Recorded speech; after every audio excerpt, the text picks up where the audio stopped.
Halo, jumpa kembali di ruang latihan catur sistematis. Kali ini saya akan membahas tentang indahnya komposisi-komposisi catur. Sebelum saya memulai, saya ingin senggol dulu rekan saya, yaitu Bapak Kifli Tunasli, Bapak Joni Samuel, Bapak Gunawan Hadi, Bapak Heriadi Iwan, Bapak Agus Arimbawa, Bapak Faisal Buntoro, Binaces Cilamaya, dan murid saya Gugun, salah satu pemain percaba yang sekarang menjadi pemain utama di klub Warso Padeglang. Juga yang lainnya yang belum saya sempat sebutkan nama-namanya. Tetap sehat dan tetap semangat. Komposisi yang pertama diciptakan oleh F. Lazard. Idenya, putih membuat rajanya terkunci dan tidak dapat melangkah. Yang istilahnya menjadi posisi stalemate atau pat. Di sini pertanyaannya, putih jalan dan membuat draw. Mari kita ikuti langkah-langkahnya. Langkah pertama putih, H5, tentu saja tujuannya untuk melakukan dorongan H6.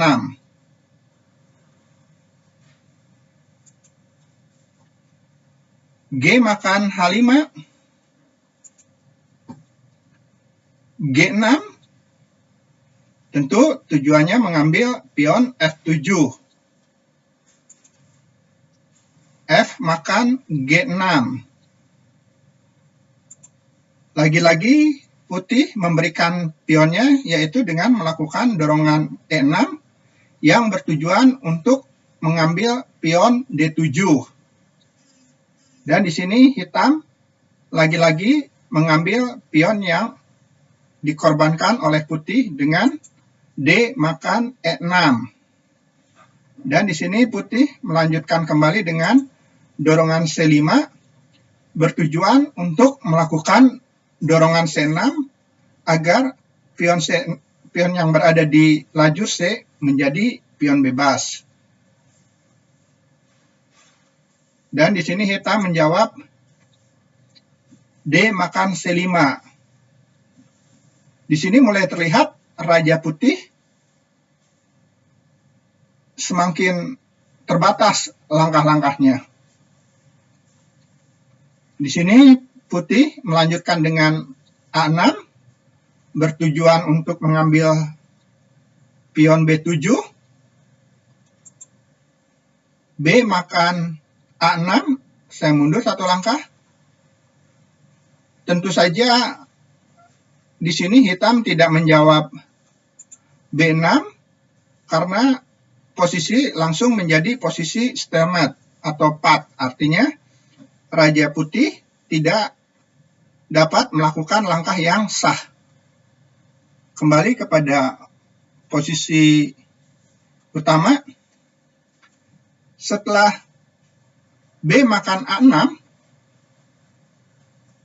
putih lagi-lagi memberikan pionnya mendorong B6 dengan tujuan B makan A7. Dan tentu saja di sini hitam melangkah A makan B6. Dan di sini terjadi posisi di mana raja putih terkena posisi stalemate atau pat, artinya tidak mempunyai kemungkinan melangkah lagi.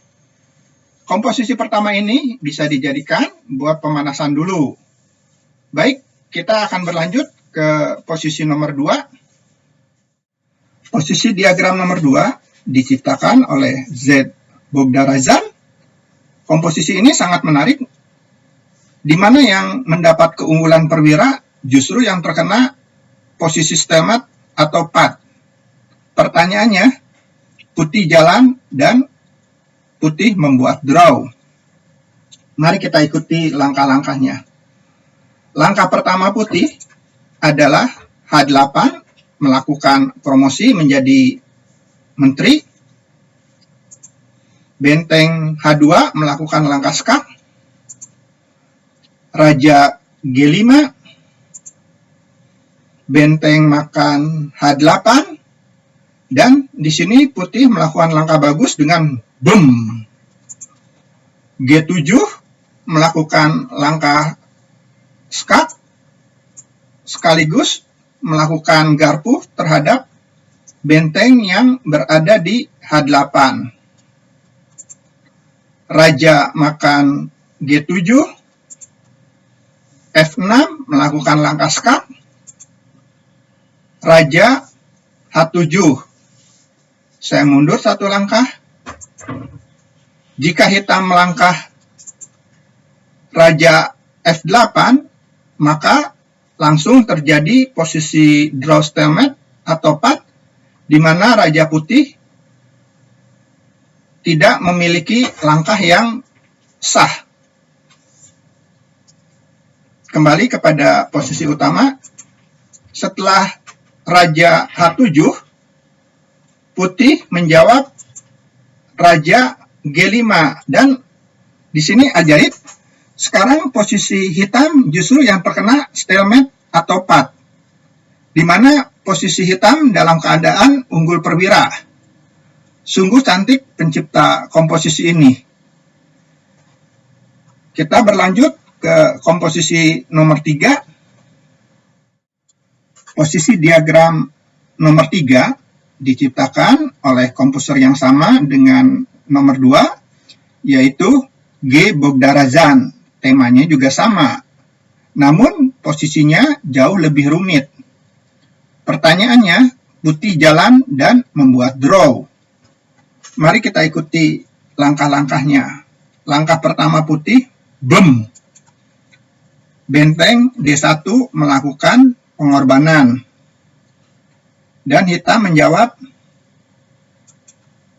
Menteri makan H8. Saya mundur satu langkah. Tentu saja di sini hitam tidak boleh melangkah Menteri makan D1, karena Putih akan melanjutkan dengan langkah tema skak tarik, yaitu Gajah D5, dan terjadi posisi mat terhadap posisi hitam.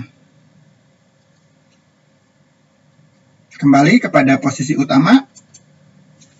Setelah Menteri makan H8, Putih melanjutkan dengan benteng F1 melakukan langkah skak. Raja makan G8, saya mundur satu langkah. Jika hitam melangkah kuda F7, maka Putih akan melanjutkan dengan benteng makan F7 melakukan langkah skak. Raja G8, Raja E8. Malah terjadi posisi sebaliknya, Putih yang mendapat kemenangan. Kita kembali kepada posisi utama. Setelah Raja makan G8, Putih melanjutkan dengan langkah bagus. Raja E8 mengancam melakukan skak mat pada petak F8. Dan di sisi lain, Putih tetap mengunci Menteri hitam berada di H8. Partai berlanjut. Kuda E6 melakukan kontrol terhadap petak F8. Langkah paksa. Putih melanjutkan benteng G1 melakukan langkah skak. Kuda G7 kembali langkah paksa, dan di sini Putih menutup permainan dengan langkah cantik, yaitu Raja makan E7. Maka hitam terkena posisi stalemate atau pat dalam keadaan unggul materi. Nah, disinilah keunggulan para komposer menciptakan bangunannya yang indah dan cantik. Berlanjut ke diagram nomor 4. Komposisi nomor 4 diciptakan oleh Kasparian, salah satu komposer yang terkenal. Siapa sangka posisi ini bisa menghasilkan draw. Pertanyaannya, putih jalan dan membuat draw. Mari kita ikuti langkah-langkahnya. Langkah pertama putih adalah boom. Kuda F6 sekaligus mengancam menteri yang berada di D7. Hitam menjawab, raja makan F6. Saya mundur satu langkah.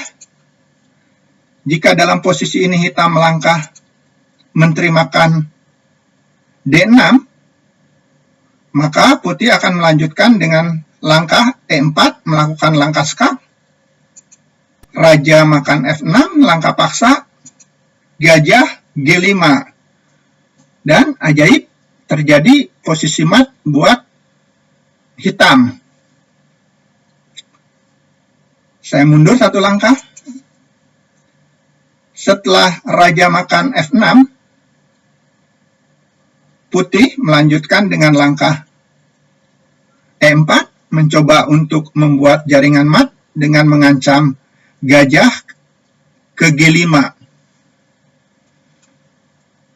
Hitam menjawab E5, langkah paksa, dan sekaligus memberi jalan untuk raja bisa berpindah ke petak E6. Gajah G7, langkah bagus yang mempunyai ide luar biasa.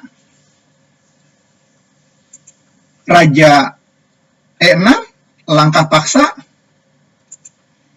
F5, melakukan langkah skak. Raja makan D6, langkah paksa. Gajah F8, melakukan langkah skak. Menteri E7. Perhatikan dalam posisi ini, seakan-akan putih akan mengalami kekalahan. Namun langkah putih berikutnya membuat hitam tidak dapat meraih kemenangan. Putih melangkah, boom, F6. Langkah luar biasa membuat hitam menjawab, menteri makan F8. Maka terjadilah posisi stalemate atau pat. Sungguh cantik dan indah ide-ide dari para komposer. Mari kita berlanjut ke nomor 5 atau nomor terakhir.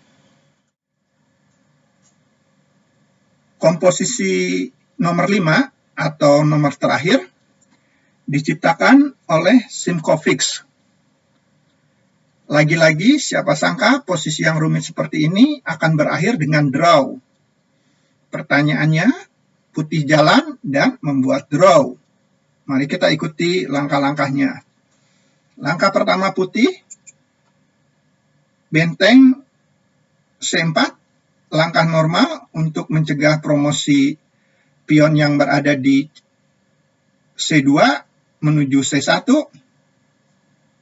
dan partai berlanjut B2,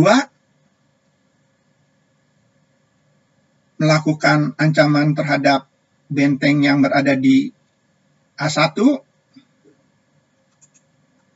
benteng makan C2, B makan A1 sekaligus promosi menjadi menteri, F3 melakukan langkah skak, raja G1, raja H3 melakukan ancaman mat pada petak G2, kuda makan E3, dan di sini putih melanjutkan dengan benteng H2. Perhatikan, kuda B1 masih belum dapat digerakkan karena adanya ancaman skak di H1 sekaligus akan mengambil menteri yang berada di A1. Dan menteri hitam juga belum dapat bisa digerakkan karena adanya ancaman kuda melakukan skak di petak E2. Partai berlanjut F5, F4, D5. Perhatikan dalam posisi ini, sepertinya putih akan kehabisan langkah. Namun langkah yang dilangkahkan putih membuyarkan harapan menang harapan hitam. Putih melangkah A3, langkah sunyi yang luar biasa. Menteri makan A3, saya mundur satu langkah. Jika kuda makan A3, maka putih akan melanjutkan benteng H1 melakukan langkah skak dan sekaligus dapat mengambil menteri yang berada di A1. Kembali kepada posisi utama. Setelah menteri makan A3, putih melakukan langkah bagus, yaitu benteng G2 melakukan langkah skak. Tentu saja hitam harus menjawab dengan kuda makan G2. Dan lagi-lagi ajaib, terjadi posisi stalemate atau pat. Menurut saya, para komposer sungguh luar biasa mendapatkan ide-ide untuk membuat posisi yang indah dan cantik. Semoga ada hal yang dapat dipelajari dan juga dapat dijadikan waktu untuk ngabuburit. Salam catur, gens unasumus, dan tetap semangat.